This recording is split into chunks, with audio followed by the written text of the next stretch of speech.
ఆటోలు ఒకప్పుడు ఉన్న సంఖ్య వేరు, ఆ, మీరు వచ్చేసరికి సంఖ్య పెరిగింది. ఉమ్, ఒకప్పుడు 500 ఉండే ఆటోలు అనుకోండి, ఆ, తర్వాత 4000 పెరిగాయి. కానీ రోడ్ స్పేస్ పెరగలేదు. ఉమ్, ఆ రోడ్ స్పేస్ పెంచే బాధ్యత ఎవరు? Engineering department. ఉమ్. మరి వాళ్ళకి నా లెటర్ రాసి అది క్లారిఫై చేసుకోవచ్చు కదా. అయితే రోడ్డు సఫిషియెంట్గా ఉంది. ఏం జరిగేదంటే అక్కడ ఇర్రెగ్యులర్గా పార్కింగ్ చేసేవాళ్ళు షాప్ల ముందు. దీన్ని కూడా ప్రివెంట్ చేశాం. సిస్టమేటిక్గా పార్కింగ్ చేసుకోవాలి. ఆ పార్కింగ్ చేయాలంటే ఆ వ్యక్తి అక్కడ ఒక సెక్యూరిటీ గార్డ్ను ఒక వర్కర్ను పెట్టాలి. కారు రోడ్డు మీద ఆపేసి వెళ్తే ట్రాఫిక్ జామ్ అవుతుంది. ఆ ఉన్నటువంటి మార్జిన్ సరిపోదు. అది ఆ రకంగా కంట్రోల్ చేశాము. ఇప్పుడు ఇది రోపు అని కడుతున్నారు సిటీలో. అవును, అది ఆ రోజుల్లో చేసాం 2006లో. ఇది అట్లా చేసి వాళ్ళ మనిషిని అపాయింట్ చేయించేవాళ్ళం. పెద్ద వాణిజ్య సమూహం ఉందనుకోండి, ఒక ఇద్దరు ముగ్గురు పెట్టేసి రౌండ్ ది క్లాక్ పెట్టేసేవాళ్ళం. మూడోది ఏం చేశామంటే, మున్సిపల్ టౌన్లలో జనరల్గా మనం సిగ్నల్స్ చూడం. అవును, కానీ మిర్యాలగూడ టౌన్లో ఫస్ట్ టైం సిగ్నల్స్ పెట్టాం. ఒక డిసిప్లిన్ అనేది నేర్పించామన్నమాట. వెహికల్స్ ఆగాలి, పోవాలి అనేది. ఇర్రెగ్యులర్గా పోవడం రావడం, ట్రాఫిక్ జామ్ బాగా అయ్యేది అక్కడ. ఇది నెంబర్ 2 ఇష్యూ. అంటే మీరు ఇంజనీరింగ్ ఎడ్యుకేషన్ తీసుకొచ్చారు, ఇప్పుడు గుర్తు చేస్తారట పబ్లిక్ అక్కడ చెప్తుంటారు. కానీ ఎడ్యుకేషన్ ఎందుకు ఎక్కువ చేయలేపారండి? ఇంజనీరింగ్లో చేసుకొచ్చారు, ఎన్ఫోర్స్మెంట్ చేశారు, ఎడ్యుకేషన్ కూడా మీ డిపార్ట్మెంటే కదా, ట్రాఫిక్ ఎడ్యుకేషన్. పబ్లిక్లో అవేర్నెస్ తీసుకురావడం అన్నది ఎక్కువ ఫోకస్ చేశారా? దాన్ని నేను ఏం చేసేవాడిని అంటే, మా అప్పుడున్న డిఎస్పి లక్ష్మీనారాయణ గారు, తర్వాత డిఎస్పి నరసింహ గారు వచ్చారు. వాళ్ళిద్దరు నన్ను అప్రిషియేట్ చేసింది ఏంటంటే, ఎడ్యుకేషన్ మీద బాగా నేను ఫోకస్ చేసేవాడిని. ఈ ఆటోస్తో మీటింగ్ పెట్టడము, ఎవరైతే ట్రాఫిక్ జామ్ చేస్తున్నారో వాళ్ళందరినీ గ్యాదర్ చేసి మీటింగ్ పెట్టడము, కొన్ని సైనేజ్ బోర్డ్స్ కూడా ప్రిపేర్ చేసి వాళ్ళకి అవగాహన కలిగించడం, ఇవన్నీ చేసేవాడిని. ఇట్లా కూడా కంట్రోల్ అయింది. ఇట్లా ఉన్నాయి సార్ అక్కడ హాలేరు. మరి మిర్యాలగూడ తర్వాత నేను మళ్ళీ సెలవు పెట్టి గ్రూప్ 1 ప్రిపరేషన్కి వెళ్ళాను. రెండోసారి కొట్టాలని. కానీ ఇప్పుడున్నట్టుగానే అప్పుడు కూడా ఎప్పుడు వాయిదాలు పడేది, అనుకున్న సమయానికి కాకపోయేది, నిరుత్సాహం వచ్చేసేది. ఇంటికి పెద్దవాడిని, ఇంకా తమ్ముళ్ళ పెళ్ళిళ్ళు కాలేదు, ఎవరికి వృత్తి లేదు, నా మీద బాధ్యత పెరిగేది. గ్రూప్ 1 కంక్లూడ్ కాకపోయేది. 2002లో నోటిఫికేషన్ వస్తే 2007లో కంక్లూడ్ అయింది. ఇంకెక్కడ ఉత్సాహం ఉంటుంది? ఎంతకాలం అంటే మనం లీవ్లో ఉంటాం. ఆఫీసర్స్ కూడా ఏదో 1 year ఇస్తారు, 6 నెలలు ఇస్తారు, 8 నెలలు ఇస్తారు. అందుకని తర్వాత అండి మళ్ళీ గ్రూప్ 1 కాలేదు, నెక్స్ట్ టైం తర్వాత నేను స్పెషల్ బ్రాంచ్ ట్రాన్స్ఫర్ అయ్యాను. నల్గొండ స్పెషల్ బ్రాంచ్ ట్రాన్స్ఫర్ అయిన తర్వాత 2009లో ఎలక్షన్స్ వచ్చాయి. అక్కడ ఉన్నటువంటి స్పెషల్ బ్రాంచ్ ఇన్స్పెక్టర్ గారు సిఏ గారు సిక్ చేసి వెళ్ళిపోయారు. ఆ బాధ్యత నా మీద పడింది. అప్పుడు ఎస్పీ ఈ మధ్య కాలం వరకు విజయవాడ కమిషనర్గా చేశారు శ్రీనివాసులు గారని. ఎస్పీ నల్గొండ ఉండే. ఎవరండి? బత్తి శ్రీనివాస్ గారు. వారి సమక్షంలో రోజు రెగ్యులర్గా, అంటే అత్యధిక సార్లు కనపడేది నేనే ఆయనకి. ఎస్పీ మీరు దగ్గర ఉండాలి కదా. ఎస్పీ దగ్గర ఉండేది, ఎలక్షన్ సెల్ అంతా చూసుకునేది. ఆ election cell, district election cell అని అనేవాళ్ళు. అది హ్యాండిల్ చేయడము, దాంట్లో గొప్ప అనుభవం వచ్చింది. ఎస్బీ అనుభవము ఒకటి, రెండవది ఎలక్షన్ సెల్ అనుభవము. అప్పుడు జరిగినటువంటి గొప్ప అనుభవం ఏంటంటే, పక్కన జగ్గైపేట ఎలక్షన్ ప్రాసెస్, అక్కడ ఎలక్షన్ అథారిటీని ఎలక్షన్ ప్రాసెస్ ఫెయిల్ అయింది. అక్కడ ఫస్ట్ ఫేజ్ మన దగ్గర జరిగింది, సెకండ్ ఫేజ్ అక్కడ. జగ్గైపేట ఎలక్షన్స్ కండక్ట్ చేయడానికి, అక్కడ ల్యాండ్ ఆర్డర్ సిచ్యువేషన్ హ్యాండిల్ చేయడానికి నల్గొండకు బాధ్యతలు ఇచ్చారు. ఎస్పీ గారు, మైసెల్ఫ్, అప్పుడున్న ఓఎస్డి రామకృష్ణ గారు, పిహెచ్డి రామకృష్ణ గారు, ఇప్పుడు ఏపీలో ఉన్నారు. అవును. మేమంతా టీమ్గా వెళ్ళేసి అక్కడ ఉన్నటువంటి ఎలక్షన్ ప్రాసెస్ మొత్తం హ్యాండ్ ఓవర్ చేసుకున్నాం. అక్కడ డిస్ట్రిక్ట్ కలెక్టర్ని పక్క పెట్టేశారు, అక్కడున్న ఎస్పీ కలెక్టర్ పక్క పెట్టేశారు, అక్కడున్న ఎలక్షన్ టీం అంతా పక్క పెట్టేసి ఎలక్షన్ కమిషన్ ఆఫ్ ఇండియా ఫ్రెష్గా టీం పెట్టి ఎలక్షన్ జరిపించింది. అప్పుడు శ్రీరామ్ తాతయ్య గారు గెలిచారు, ఉదయభాన్ గారు ఓటమి పాలయ్యారు. ఆ ఎలక్షన్ నిర్వహించిన తీరు అంటే, ఇక ఫ్రెష్గా వెళ్ళిన వాళ్ళం, అక్కడ పనిచేస్తున్న వాళ్ళం కాదు, ఏ పరిచయాలు ఉండవు, ఎవరి ముఖం చూసేది ఉండదు. అంటే నిక్కచ్చిగా, నిర్దిష్టంగా, న్యాయంగా, ఫెయిర్గా, ఫ్రాంక్గా కండక్ట్ చేయడంలో అనుభవాన్ని సాధించాము అక్కడ.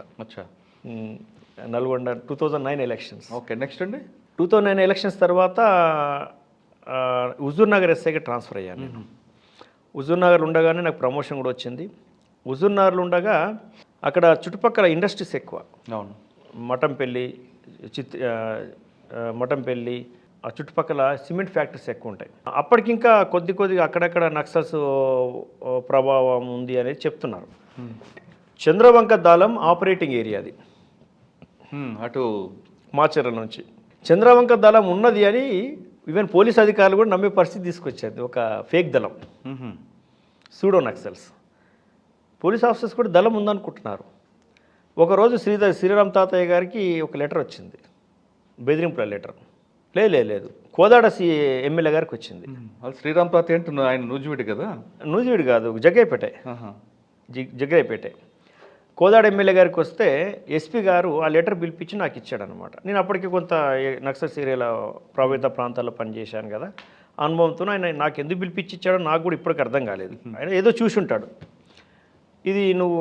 ఇది చదివిన తర్వాత దీని మీద వర్కౌట్ చేయమన్నాడు ఆయన.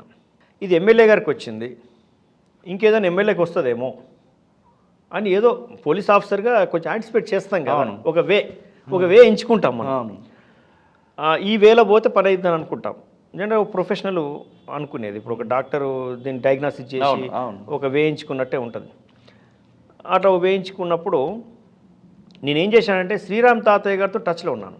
ఇట్లా పక్కనే ఒక ఎమ్మెల్యే గారు లెటర్ వచ్చింది, మీరు కూడా జాగ్రత్తగా ఉండండి, ఏదైనా వస్తే చెప్పండి నాకు అన్నాను. ఆయన కూడా లెటర్ వచ్చేసింది, సేమ్ రాత సేమ్ ఉంది. అరే అట్లయింది, అసలు అనుకున్నట్టే జరిగిపోయింది ఏంటంటే అది అమేజింగ్గా ఉంది అని హుజూర్ నగర్ ఎమ్మెల్యే ఉత్తమ్ కుమార్ రెడ్డి గారు, మినిస్టర్ గారు, వారికి చెప్పలేదు. కానీ వారి ఇంటి దగ్గర కూడా నేను నిఘా పెట్టాను. మఫ్టీలో ఎవరైనా వస్తారు, ఎవరికైనా ఇస్తారు, లేదంటే కాంపౌండ్ వాల్ మీద నుంచి ఏదన్నా ఉత్తరం వేసిపోతారు, అబ్జర్వ్ చేయండి అని మా వాళ్ళు మఫ్టీలో పెట్టారు. ఆయన దగ్గర కూడా అనుకోకుండా వచ్చేసింది ఇట్లనే. కాకపోతే అన్ని చోట దొరకలేదు, ఇక్కడ దొరికారు. పట్టుకున్న తర్వాత డైరెక్ట్ దొరికిపోయారు. అంటే ఏ టైంలో ఒక సిస్టమ్ 4:30 ఈవినింగ్ ఒక వ్యక్తి వచ్చినాడు. ఆ లెటర్ ఇట్లా కాంపౌండ్ వాల్ మీద నుంచి వేద్దాం అనుకుంటే ఒక మనిషి అక్కడ ఉన్నాడు, లెటర్ ఇచ్చేసినాడు. వెళ్తుంటే మా వాళ్ళు క్లియర్గా ఎక్స్ప్లెయిన్ చేశారు కదా, పట్టేశారు. అంటే కొన్నిసార్లు ఇది కథ కాదు, ఇదంతా కథలాగా ఇదో నిజం కాదు అనిపిస్తుంటుంది. కానీ అప్రోచ్ అనమాట, ఒక రియలిస్టిక్ అప్రోచ్ అనేది ఎవరికైనా ఉండాలి ప్రొఫెషనలిజంలో. దాని ప్రకారంగా దొరికింది. 3 లెటర్ల యొక్క రాత, స్టైలు, బెదిరింపులు అలాగే ఉన్నాయి. డబ్బులు, అరే ఇదంతా ఈ లెటర్లు వేయడం ఏంది, ఇట్లా చేయడం ఏంది అని మనిషి దొరికిపోయాడు కదా. కానీ వీడు దొరికిన వాడు ఎంత కరుడుగట్టిన వ్యక్తి అంటే అన్నిటి కోర్చుకుంటున్నాడు ఇంట్రాగేషన్కి. అప్పుడు మాకు డిఎస్పీగా రామచంద్రారెడ్డి గారు ఉన్నారు. ఇంకా వారికి కూడా బాగా అపారమైనటువంటి అనుభవం ఉంది ఈ ఫీల్డ్లో. ఆయన కొన్ని మెథడ్స్ చెప్తున్నాడు, ఇట్లా ఇంట్రాగేషన్ చేయి, అట్లా ఇంట్రాగేషన్ చేయి, ఇట్లా ప్రశ్నించి అట్లా ఎంత చేసినా వారం రోజులు అయిపోయింది. ఇంకా 9వ రోజు కూడా ప్రయత్నం చేస్తున్నాం. లాస్ట్ ఒక రోజు ఇంకా ప్రయత్నం చేద్దామని చేస్తే వాడు పూర్తిగా మొత్తం బ్రేక్ చేసేసాడు, చెప్పేశాడు. ఎందుకు బ్రేక్ అయ్యాడండి వాడు? ఎట్లా బ్రేక్ అయ్యాడంటే మన ఫ్యామిలీ మెంబర్స్ని పిలిపిస్తామని చెప్పాం. వాడు ఫ్యామిలీ మెంబర్స్ దూరం ఉన్నాడు, సెంటిమెంట్ కొట్టారు, చేయాల్సి వస్తుంది కొన్నిసార్లు, అన్ని విషయాల్లో పోవాల్సి వస్తుంది. ఇక మాకున్న మెథడ్స్ అన్నీ కూడా కాల్ డేటా అవన్నీ కూడా ఎనాలిసిస్ చేస్తూ కొంత బ్రేక్ చేశాం. మొత్తము 11 మంది డీటెయిల్స్ ఇచ్చినాడు వాడు. వెపన్స్, డంపులు, నక్సల్స్ ఉపయోగించే ప్రతి ఒక్కటి, డిటనేటర్స్, gelatin sticks, double barrel gun, uniforms కూడా ఇచ్చాడా? తుపాకులు, అంటే ఫేక్ తుపాకులు, యూనిఫామ్ అన్నీ. వాళ్ళు కొన్ని రోజులు తిరుగుతారు, భయం క్రియేట్ చేస్తారు. ఒక పోల్ట్రీ ఫామ్ వెళ్తారు, అక్కడికి వెళ్ళేసి డబ్బులు డిమాండ్ చేస్తారు, వినిపించుకోకపోతే దాన్ని కాలబెట్టేస్తారు, లేకుండా కొడతారు. జగ్గయ్యపేటలో, పిడుగురాళ్ళలో, మాచర్లలో కట్టేసి కొట్టినారు నక్సల్స్ అని చెప్పి. అన్నీ వాళ్ళు చేసేది ప్రతి ఒక్కటి వాళ్ళు అప్లై చేశారు. చివరికి అది చంద్రవంక దళం కాదు, అది సూడో నక్సల్స్ గ్యాంగు అని అన్నీ సీజ్ చేసి ఒక ప్రెస్ మీట్ పెట్టి ప్రెస్ ముందు అంతా డిస్క్లోజ్ చేసిన తర్వాత అప్పుడు అందరికీ ఒక మెసేజ్ ఇచ్చేసినాం, అక్కడ దళమే లేదు. దాంట్లో చేసిన మంచి పని ఏంటంటే నాకు ఇప్పటి పేరు గుర్తుకుంది. ఒరిస్సా బార్డర్లో పార్వతీపురంలో బడే సత్యనారాయణ అని ఒక డాక్టర్ గారు ఉంటారు. వారి కొడుకు, అంటే ఏదో చాలా రోజులకు లేట్ సంతానం ఉన్నట్టు కొడుకు పుట్టినాడు. ఆయన 7th క్లాస్ ఏదో చదువుతున్నాడు. ఆ విషయం వాళ్ళకి తెలిసి అతన్ని కిడ్నాప్ చేసి, ఆ బాబుని కిడ్నాప్ చేసి పెద్ద మొత్తంలో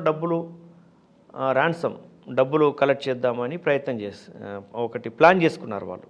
కిడ్నాప్ చేసి అవసరం డబ్బులు ఇవ్వకపోతే చంపేద్దామని. అది ఇంకా అప్లై కాకముందుకే మనం పట్టుకున్నాం. ఇంట్రాగేషన్లో ఆ విషయం తెలిసి అతను అలర్ట్ చేసాం. ఇంకా కొంతమంది దొరకలే కదా, మొత్తం 11 మందిలో మేము పట్టుకుంది 6గురిని 7గురిని పట్టుకున్నాం.